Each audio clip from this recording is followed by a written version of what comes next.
Alright, so I actually need to get better pictures of Hebron and Beersheba. I really thought I had several pictures of those, but I can't find them. So, in any case, this is one I found online of, this is probably not actually where Abraham spent most of his time, but this became a, well, there were Canaanites in this area, and then it also became an important Israelite town later.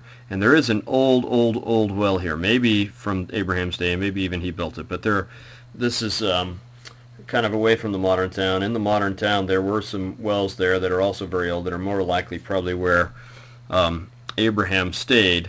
And the area is incredibly arid, and yet it has a lot of aquifers. And so if you dig down, you can find wells, and that's what happened with Abraham. So he, as we said, he ends up coming down here and spending a lot of his time down in these areas. All right, so he will then end up going to Egypt.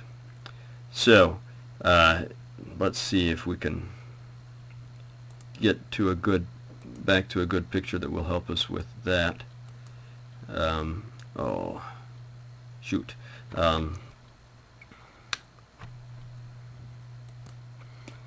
Alright, so here is Beersheba, and he's going to come into Egypt. Most likely he'll come along this way, and we won't get into the whole complicated reasons for it, but most likely he ends up settling around here in the area of Avaris, where it's probably the beginning of the Hyksos era. Maybe not. He may have come further down, but most likely the stories of Abraham that we read about in the scriptures take place somewhere there in Avaris.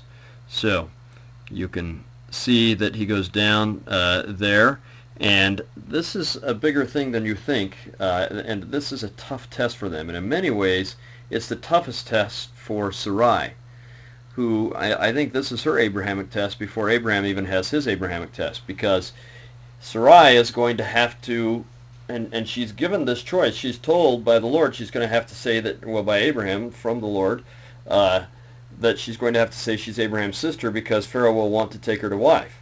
So she knows if she goes and does this and does what God tells her to, that she's probably going to be taken away from Abraham and have to be part of Pharaoh's harem. She chooses to do this, in essence, not knowing that in the end she'll be spared, that Pharaoh will have all sorts of problems to figure it out, give her back to Abraham.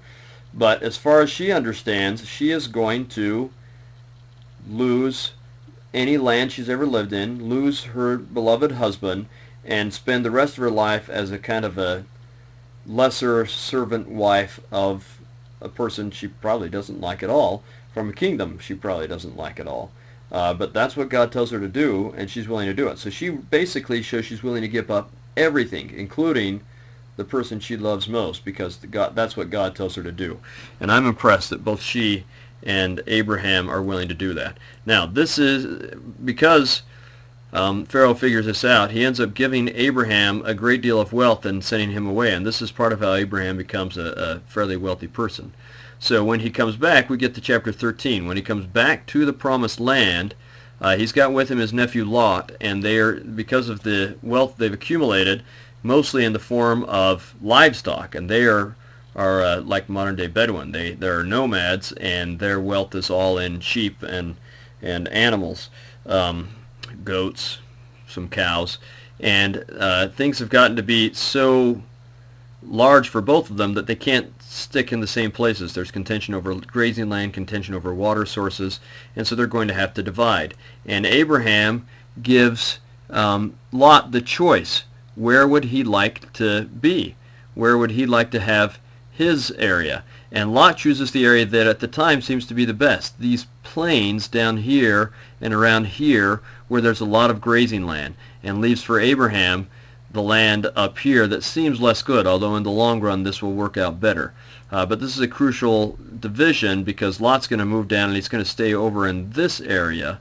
We think this is probably where Sodom was, and he's going to stay along here. These are nice fertile plains, and Abraham will stay here.